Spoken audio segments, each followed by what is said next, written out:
हिंदी में यूपीएससी की तैयारी से संबंधित प्रोग्राम्स को देखने के लिए सब्सक्राइब करें स्टडी IQIAS हिंदी। आपने एक कहावत या एक बात अक्सर सुनी होगी कि जो सबका ध्यान रखता है उसका ध्यान रखने वाला कोई नहीं होता। शायद वह खुद भी उसका ध्यान नहीं रख पाता है क्योंकि वह दूसरों का ध्यान रखने में इतना बिजी रहता है। आप इसको सामाजिक जिम्मेदारी कह सकते हैं या आप ऐसा कह सकते हैं कि पीढ़ियों से सिखाई गई एक परंपरा है।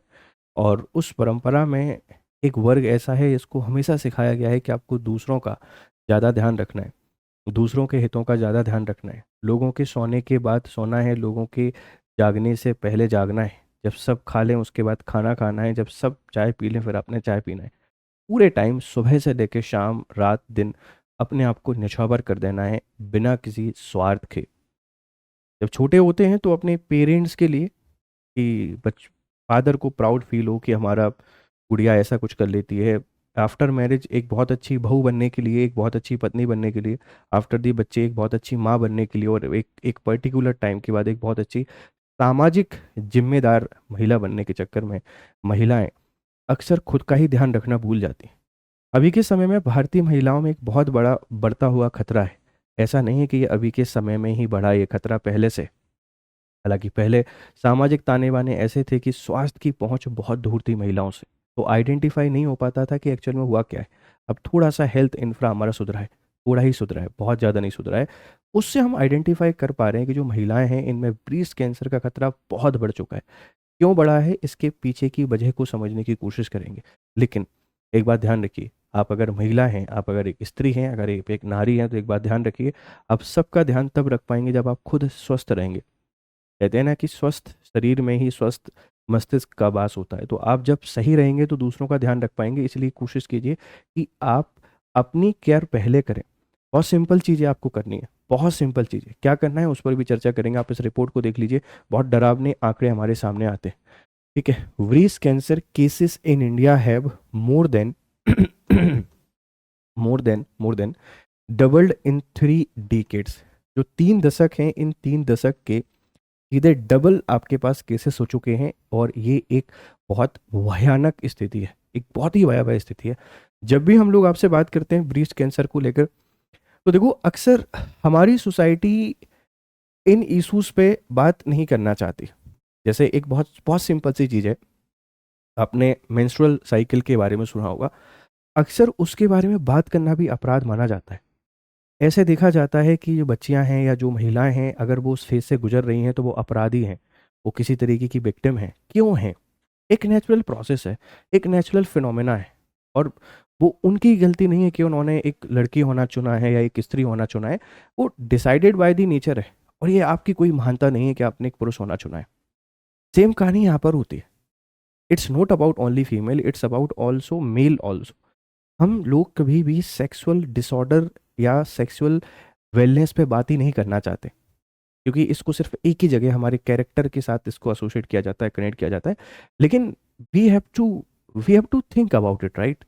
हम लोग 21st सेंचुरी में रह रहे हैं। ऐसे कितने बच्चे हैं, ऐसी कितनी बच्चियां हैं, अनअवेयरनेस के कारण, इन्फॉर्मेशन नहीं होने के कारण वह अपनी हेल्थ के साथ किस तरीके की एक्टिविटीज़ कर लेते हैं, कौन कौन से मेडिसिन और ट्रीटमेंट को प्रैक्टिस कर लेते हैं कि आगे जाके फिर उसको लाइफ को पूरी तरीके से हैम्पर कर देता है।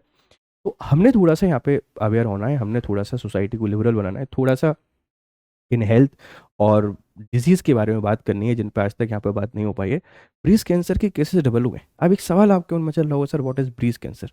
तो देखो बेटे, ये स्पेशली होता क्या है कि जो हमारी ब्रीस्ट है, इस यहाँ पर जो टिश्यूज़ होते हैं ना, ये बढ़ने लगते हैं, अनकाउंटेबल संख्या में बढ़ जाते हैं, एक ट्यूमर टाइप का बन जाता है। ये इधर उधर फैलने लगते हैं, मतलब इन वेरी सिंपल वे कि जो शेप है वो शेप आपका पूरी तरीके से डिस्टर्ब हो जाता है। अब हम उतना ध्यान नहीं देते। ध्यान क्यों नहीं देते? क्योंकि महिला ने कभी खुद पे ध्यान दिया ही नहीं है। लेकिन जब वो एक सीवियर फेज से गुजरने लगती हैं, एक प्रॉब्लमेटिक लगने लगता है, एक बहुत पेन होने लगता है जो बर्दाश्त नहीं किया जा सकता, तब उनको समझ में आता है कोई दिक्कत चल रही है। उसको भी हम लोग नॉर्मल गैस का बहाना बना के साइड करने की कोशिश करते हैं। But these are the symptom of breast cancer.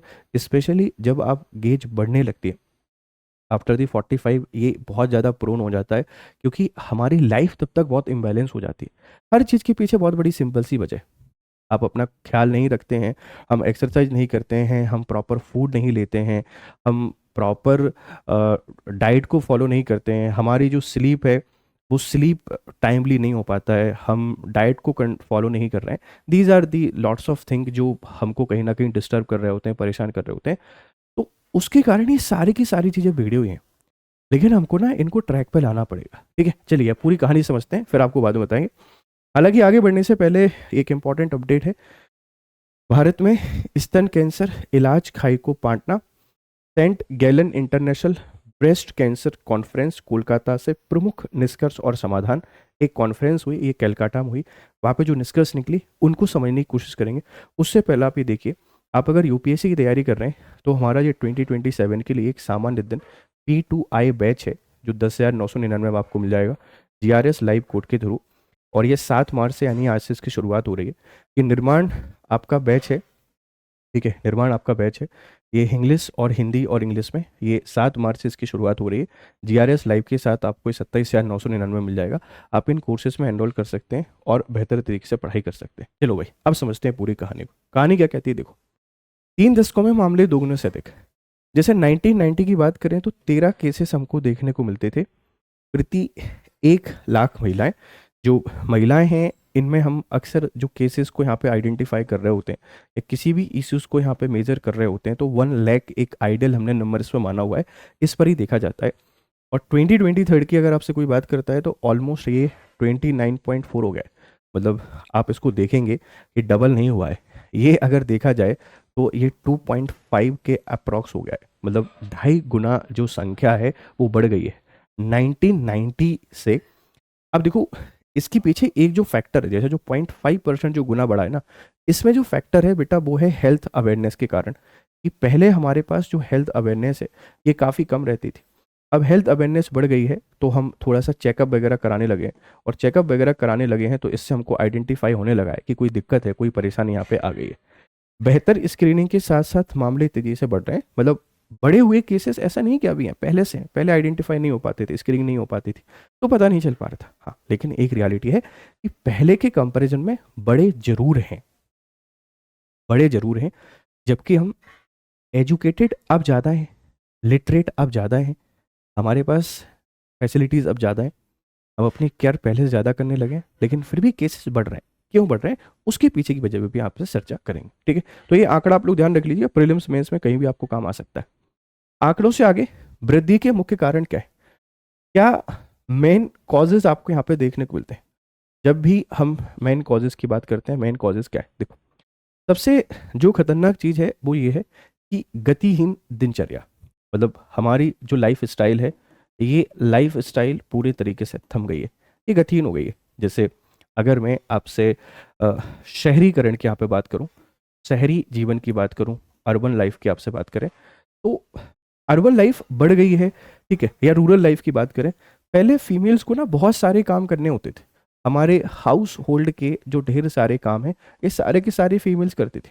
आजकल हाउस हेल्प आ गया है, which is very good thing. लेकिन इसका एक नेगेटिव इम्पैक्ट क्या आया कि अब जो हमारी फीमेल्स है ना, वो काम तो कर रहे हैं लेकिन एक्सरसाइज वाले काम नहीं कर रहे। जैसे पहले झाड़ू लगाना, ठीक है, आटा चक्की चलाना, गाय लगाना, इन सब में थोड़ी एक्सरसाइज होती थी, मेहनत होती थी, उससे ब्लड सर्कुलेशन प्रॉपर होता रहता था, मेंटल और फिजिकल हार्मोन्स भी उसमें काफ़ी बैलेंस होते रहते थे। अब वो नहीं हो रहा है। अब हम बेड पे हैं, हम लोग काउच पर हैं, हम लोग सोफा पर हैं, और बस ये एक बहुत बड़ा फैक्टर इसके पीछे काम कर रहा है। दूसरा, जीवन शैली में बदलाव हो गया है। ये देख लीजिए, जो हमारी गतिहीन दिनचर्या साथ में लाइफ स्टाइल, अब हमारा जीवन बैठे बैठे ज़्यादा गुजर रहा है। ऑफिस गोइंग या कुछ भी नहीं तो भी यहाँ पर बैठते ज़्यादा है, मतलब जीवन बैठे बैठे काफ़ी गुजर रहा है। ये एक बहुत बड़ा फैक्टर है।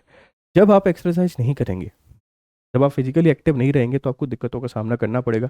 एक तीसरा बहुत बड़ा फैक्टर है कि स्तनपान की कमी। देखो, जो ब्रीस्ट फीडिंग है ना, इस ब्रीस्ट फीडिंग में कमी हुई है। अब हमको इसके पीछे का साइंटिफिक फैक्टर को समझना पड़ेगा, मतलब कि ये क्यों प्रॉपर कराया जाता था पहले एंशिएंट पीरियड में। क्योंकि जब आप प्रेगनेंसी फेज से गुजरते हैं उसके बाद हार्मोनल चेंजेस आते हैं, तो जो जो आप कह सकते हैं कि मिल्क फ्लो है वो तो आपको कंट्रोल करना पड़ेगा ना। जब आप उस प्रोसेस को रेगुलर नहीं करते हैं तो उसके फिर हमको साइड इफेक्ट देखने को मिलते हैं। तो ये भी एक फैक्टर आ गया है, आप उसको कोई भी फैक्टर समझ सकते हैं उसके पीछे, तो ये भी एक बहुत बड़ा फैक्टर यहाँ पे आता है। फिर है शराब और तंबाकू का सेवन। हम अब ये कंपैरेटिवली बढ़ गया है 1990 के कंपैरिजन में, और शराब और जो टोबैको है ये one of the major cause आ जाता है किसमें, आपकी ब्रेस्ट कैंसर के अंतर्गत। हालांकि इसके अलावा जो लाइफ स्टाइल है कि टाइम पर नहीं सोना, टाइम पर नहीं उठना, खाना नहीं खाना, डाइट को फॉलो नहीं करना, लगातार काम करते रहना, भूखे काम करते रहना, अपनी बॉडी की केयर नहीं करना, अपने जो भी रूटीन चेकअप नहीं कराना, अगर कोई चेंजेस हमको दिखाई दे रहे हैं तो उनको हाइड करने की कोशिश करना, उनको छुपाने की कोशिश करना, उन पर डिस्कशन नहीं करना, नहीं तो लोग क्या सोचेंगे, सोशल टैबू, फैमिली टैबू, ढेर सारी चीज़ें आ जाती हैं और इनके कारण ये एक डिजास्टर बन जाता है। जब असहनीय हो जाता है, जब वो होता है ना पानी सर से ऊपर चला जाता है, फिर हम इसके सॉल्यूशन की बात करते हैं, तब तक काफ़ी देर हो चुकी होती है। तो these are the main factors कि हमको क्यों जो ब्रेस्ट कैंसर है उसमें वृद्धि देखने को मिल रही है। ठीक है, अब देखो असली संकट निदान से इलाज तक का फासला। भौगोलिक बाधाएं क्या है? दूर दराज के इलाकों में विशेषज्ञ देखभाल का अभाव है। मतलब हम इनको आइडेंटिफाई कर लेना, तो आइडेंटिफाई करने के बाद एक बात बहुत अच्छी लिखी हुई है ना कि केवल बीमारी का पता लगाना काफ़ी नहीं है, इलाज तक पहुंच भी सुनिश्चित करना एक बहुत बड़ी चुनौती है। हम अगर रिमोट एरियाज़ की बात करते हैं, रिमोट एरियाज़ की, मैं अगर आपसे विलेजेस की यहाँ पे बात करता हूँ ना, विलेजेस की, तो इन पर कोई ध्यान ही नहीं दे रहा है। हाँ ठीक है, कोई दिक्कत नहीं है, क्या ही फ़र्क पड़ रहा है, जो होगा सब भगवान की कृपा से काफ़ी अच्छा होगा। एक दूसरा फैक्टर यहाँ पर क्या है कि हमारे पास फाइनेंशियल चैलेंजेस भी है। अब देखो, कैंसर एक ऐसा शब्द है कि जो हमको कहीं ना कहीं परेशान करता है, तो इसके साथ फाइनेंशियल जो चैलेंजेस हैं वो जुड़ ही जाते हैं। हमारी जो नियर बाई पॉपुलेशन है, आप कह सकते हैं कि 69% के आसपास ये रूरल पॉपुलेशन है, और रूरल पॉपुलेशन आप जानते हैं कि अपनी लाइफ एग्रीकल्चर पर डिपेंड करते हैं, और हर किसी के पास उतना एग्रीकल्चर नहीं है कि वो बेहतर तरीके से वेल बीइंग कर पाए। तो identification is not only the issue, issue is the कि क्या हमारे पास समाधान है, क्या हमारे पास इलाज है। उसमें एक तो भौगोलिक कारण फैक्टर बन जाता है, दूरी बहुत है, अस्पतालों तक पहुंच नहीं पा रहे हैं, और खर्चीला बहुत है, क्योंकि कैंसर का ट्रीटमेंट करने में पैसा तो लगता है ना। तो उस कारण भी क्या होता है, फैमिलियाँ अपनी आवाज़ को थोड़ा सा कम कर लेती हैं, दबा लेती हैं, और दर्द परेशानी में रहती हैं, और लास्ट में वो डेथ का एक बहुत बड़ा कॉज यहाँ पे बन जाता है। तो समस्या ये भी है, हमने ध्यान रखना है। दवा का होना और दवा का मिलना, देखो वैश्विक उपलब्धता है दवा की, कोई दिक्कत नहीं है। एक इलाज और दवा जो सीमित लोगों के लिए व्यापक रूप से उपलब्ध नहीं है, वह सुलभ नहीं है। भौगोलिक और आर्थिक कारक स्तन कैंसर के इलाज में बाधा नहीं बनने चाहिए। डॉक्टर सोमेन दास, निर्देशक, institute of breast disease, Kolkata. दवा उपलब्ध है, लेकिन यहाँ तक इसकी लोकल लेवल पर पहुँच नहीं है, लोकल लेवल पर इसकी रीच नहीं है। अब इसके लिए हमको क्या करना पड़ेगा? देखो, इसके लिए गवर्नमेंट को काम करना पड़ेगा, सरकार को इस पर काम करना पड़ेगा, अपनी प्रायोरिटी समझना पड़ेगा। इसी के साथ में जो एनजीओज हैं इनको आना पड़ेगा, और हमारी सोसाइटी के जो लोग हैं सामाजिक समूह में, जैसे जो बड़े बड़े फाउंडेशन हैं जो बहुत सारा दान करते हैं, उनको एक ब्रेस्ट कैंसर जो है ना, इसको एक मिशन के तौर पे यहाँ पे लेना पड़ेगा, तब जाकर हम इसको पूरी तरीके से रेडिकेट कर पाएंगे। नहीं तो एक बहुत भयावह समस्या है, एक बहुत असहनीय पीड़ा है, जो महिला को महिला होने के नाते शायद यहाँ पे मिल रही होती है। हालांकि वर्तमान समय में पुरुष भी इससे काफ़ी ज़्यादा अफेक्ट हो रहे हैं, ऐसा नहीं है कि सिर्फ ये जेंडर न्यूट्रल है, पुरुष भी इस, मतलब ऐसा नहीं कि सिर्फ जेंडर बाइज्ड है, ये पुरुष और महिला दोनों इसके शिकार हो जाते हैं। बट महिलाएं कंपैरेटिवली ज़्यादा होती हैं, क्योंकि उनकी लाइफ स्टाइल थोड़ी सी चैलेंजिंग ज़्यादा होती है, हार्मोनल चेंजेस बहुत आते हैं। ठीक है, आप सबको पता है कि पीरियड्स के स्टार्ट होना, फिर मोनोपोज आना, ये शुरू और लेट होता है, इससे भी दिक्कतें होती हैं। फिर अपनी डाइट का ध्यान नहीं रखते हैं, अपनी हेल्थ का ध्यान नहीं रखते हैं, तो बहुत सारी वजह होती हैं कि महिला इससे ज़्यादा अफेक्ट होती हैं, ज़्यादा प्रभावी होती हैं। तो दवा का होना जरूरी नहीं है, उसकी पहुंच भी हमारे लिए काफ़ी इंपॉर्टेंट है। एक नई पहल, तीमारदारों का रोजगार। एक अस्पताल के पास तीमारदार रिश्तेदारों के लिए अस्थायी रोजगार। ठीक है, ब्रेक थ्रू इंटरवेंशन। एक परिवार व आर्थिक दबाव में कमी, इलाज पूरा होने तक की दर में भारी वृद्धि। केवल दवाएं नहीं, बल्कि पूरे परिवार का आर्थिक समर्थन इलाज का हिस्सा है। जैसे कहना ये चाह रहे हैं कि आप किसी को ट्रीटमेंट प्रोवाइड करा रहे हैं, ट्रीटमेंट के साथ में उन लोगों के लिए कुछ एम्प्लॉयमेंट भी अगर यहाँ पे क्रिएट कर दिया जाए, तो पूरी फैमिली की जो फाइनेंशियल प्रॉब्लम है उसका सॉल्यूशन हो जाएगा। तो ये इलाज बेहतर तरीके से हो सकता है। ठीक है, इसमें बहुत सारी चीज़ें हैं आप कर सकते हैं, मतलब कई सारे तरीके से आप इसको दूर कर पाते हैं। व्यवस्था का अधिकतम उपयोग कौन करता है? सरकारी योजनाओं का प्रभावी एकीकरण हो सकता है। निम्न आय वाले मरीजों के लिए आर्थिक बाधाओं को दूर करना, इलाज की निरंतरता हमको सुनिश्चित करना, तब जाकर हम इसे लड़ पाएंगे, इसको पूरी तरीके से बाहर कर पाएंगे और महिलाओं का जो स्वास्थ्य हम उसको यहाँ पर एक कर पाएंगे। ठीक है। जमीनी स्तर पर लामबंदी प्रोजेक्ट पिंक आर्मी, समुदाय संचालित स्वयंसेवक आंदोलन है पिंक आर्मी। समाज के विभिन्न वर्गों को एकजुट करना होता है, कैंसर के प्रति व्यापक जागरूकता फैलाना होता है, एक मजबूत और सुरक्षा सुलभ रोगी सहायता प्रणाली का यहाँ पर निर्माण करना होता है।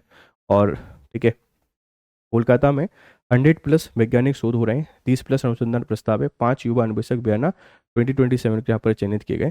तो धीरे धीरे हम इसको अब बेहतर तरीके से लड़ पाएंगे, ध्यान रखिएगा। आगे का रास्ता क्या है? बीमारी का निदान नहीं है, इलाज पूरा कराना हमारी असली जीत है। जागरूकता, निरंतर जांच और जीवन शैली में सुधार हमको लाना पड़ेगा। पहुंच, बहुविषयीय देखभाल और सरकारी योजना का उपयोग करना पड़ेगा। और सामुदायिक सहयोग, पिंक आर्मी और तीमारदारों के लिए रोजगार हमको यहाँ पर लेके आना पड़ेगा, तब जाके ये चीज़ें बेहतर तरीके से काम कर पाएंगी। महिलाओं के स्वास्थ्य की ध्यान रखना सभी की जिम्मेदारी है, क्योंकि महिलाएं सिर्फ महिलाओं के लिए जरूरी नहीं है, तो समाज के लिए बहुत इंपॉर्टेंट है। क्योंकि एक खाली घर को, एक खाली मकान को घर बनाने वाली, आपके जीवन को खुशियों से या अंधेरे से उजाले की ओर ले जाने वाली जो होती है वो महिला होती है।